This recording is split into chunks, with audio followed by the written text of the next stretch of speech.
My name's Dr Lynne Drummond and I'm a consultant psychiatrist in the National and Trust-wide Service for Obsessive Compulsive Disorder and Body Dysmorphic Disorder. OCD, or Obsessive Compulsive Disorder, consists of two parts. Firstly, there's obsessions, and that is horrible, nasty, intrusive thoughts, images or impulses which come into your mind and cause you to be extremely anxious. So they're nasty thoughts, the kind of things of thinking about the worst thing that could happen, and it just comes into your mind and you get convinced and preoccupied with it.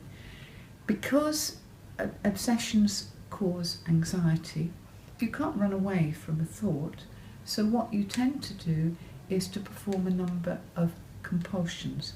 Now, then, compulsions are thoughts or acts which are designed to reduce or prevent the harm of the obsessive thought. So, for example, if I had a fear of dirt and germs, fearing that I may contract a terrible illness through some act of my own and that my family will die, I may feel the need to perform some washing, and I will develop maybe set rules as to what that washing looks like and how it works to try and prevent the harm coming.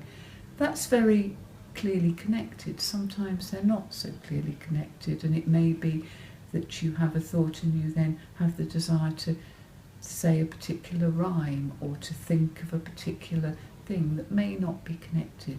People with OCD realise that their thoughts are over the top and their actions are over the top, but yet the anxiety they experience is very, very real indeed.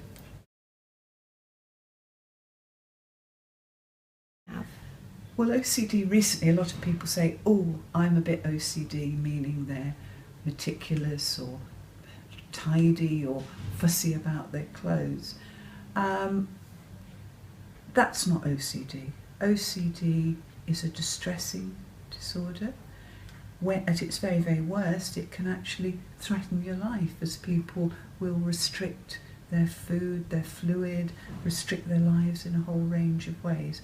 So it's not a joke.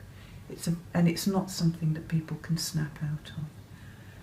However, there are treatments for OCD and they're very effective.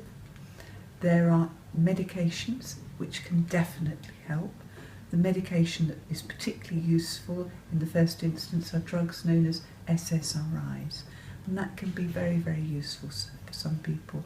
The other treatment, psychological treatment, is known as CBT, and it involves getting people to, in a gradual, controlled way, face up to some of their fears, starting with the easy ones and working up without performing the anxiety-reducing compulsions.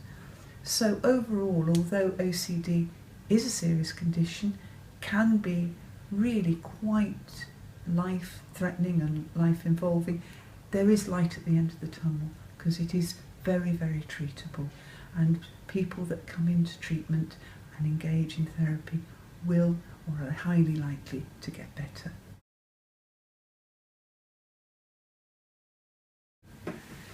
First thing is to speak to your GP. There are also a number of self-help organisations who can help you. There's OCD Action, and they have a website with a lot of information on it. There's OCD UK, which also has its own website. And there's an organisation known as TOP UK, which stands for Triumph Over OCD and Phobia UK, which runs a number of groups in various parts of the country that are self-help groups for people that don't want to go down the medical GP route. The groups for TOP UK, there are several in London, and there's also several in mainly the West Country.